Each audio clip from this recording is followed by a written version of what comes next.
Eh bien, bonjour, ici Django, bienvenue dans cette nouvelle vidéo. Alors, on a une petite nouvelle sur l'appel de Microsoft dans la décision de la CMA, du coup, toujours dans le cadre du rachat d'Activision Blizzard King par Microsoft. Là, le tribunal britannique autorisera le soutien d'Activision Blizzard King dans l'appel de la CMA de Microsoft. Donc, ça veut dire qu'Activision Blizzard King pourra venir apporter des arguments en plus, donner un petit coup de main pour appuyer encore plus l'appel et la défense de Microsoft. Donc c'est vachement intéressant, on va dire ça tout de suite.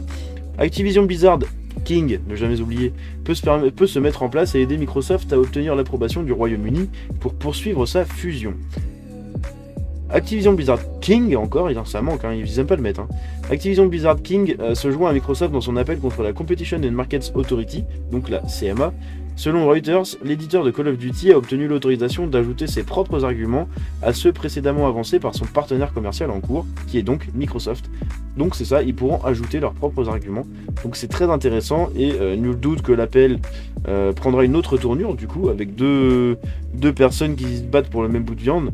Qui veulent le manger toutes les deux ensemble. C'est très important. Je sais pas si cette métaphore va aller quelque part, mais voilà, hein, vous avez l'image. Fin mai, le fabricant de Xbox a interjeté un appel auprès de la Competition Appeal Tribunal, donc la CAT, du Royaume-Uni, dans l'espoir que le blocage de la CMA sur la fusion avec Activision Blizzard King serait annulé. À la suite de la décision de l'organisme de réglementation à la fin du mois d'avril, les deux entreprises ont clairement indiqué qu'elles n'allaient pas la prendre couchée. Les deux studios de jeux feront leurs arguments à CAT dans le courant du mois de juillet. En novembre dernier, le PDG d'Activision Blizzard King, Bobby Kotick, a déclaré qu'il s'attendait à ce que la fusion se termine d'ici ce mois-ci, ce qui marquera la fin de l'exercice financier en cours de Microsoft. Activision Blizzard et Microsoft n'abandonnent pas le Royaume-Uni.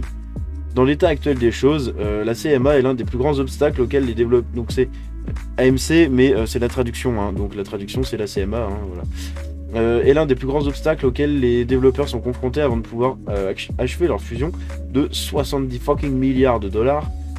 Peu après le donc le blocage, la CMA a intensifié les choses en interdisant les deux sociétés qui les empêchaient de prendre des mesures pour acquérir l'autre sans autorisation expresse de l'organisme de réglementation. Pour Microsoft, il croyait que la CMA avait fait divers efforts, tels que l'ignorance des accords qu'elle a conclus liés au jeu en cloud, et qu'elle s'appuyait sur de fausses preuves pour alimenter son blocage. Les fausses preuves, c'est sans nul doute les abonnements qu'ils ont pris en compte, où, admettons, Microsoft a 20 millions d'abonnés au Game Pass, eux, ils ont pris 20 millions de joueurs au cloud de Microsoft. Voilà. Ils sont pas allés chercher plus loin. Après, maintenant, on sait que ils se sont plantés. On sait que ils sont un peu dans la sauce, la CMA, parce que le mec qui dirige la CMA, donc le président de la CMA, ou enfin en tout cas la tête plus élevée, la plus grosse tête, le plus gros bonnet, voilà, je cherchais le mot, de la CMA, était un ancien avocat au service de Sony.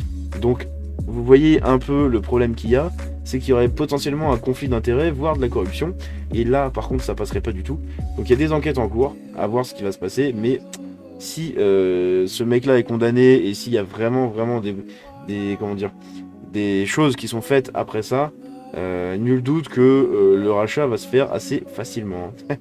La vice-présidente de l'entreprise, Rima Al-Aili, a déclaré à l'époque que Microsoft était convaincu de pouvoir faire annuler la décision par son appel. Il a récemment été révélé qu'Activision Blizzard King a travaillé avec le cabinet de conseil britannique Rodney Warshaw au cours de cette fusion, ce qui contribue à ajouter un contexte supplémentaire pour la raison pour laquelle elle se bat si durement pour l'approbation de cette région particulière. Il y aura probablement beaucoup de chevauchements dans les arguments de Microsoft et d'Activision Blizzard King, tout ce que ce dernier développeur espère ajouter pour gagner la faveur du CAT.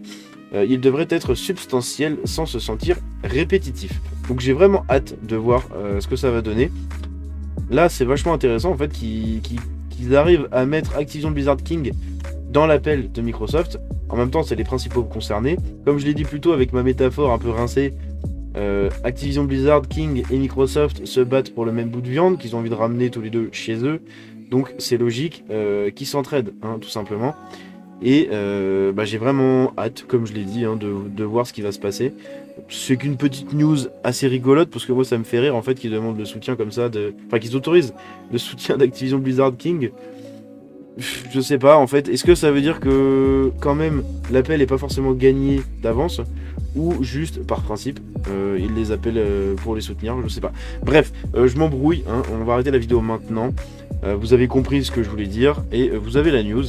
J'espère que cette petite vidéo vous a plu, si c'est le cas, vous pouvez la liker et vous abonner en activant la cloche, me suivre sur tous mes réseaux, c'est très important.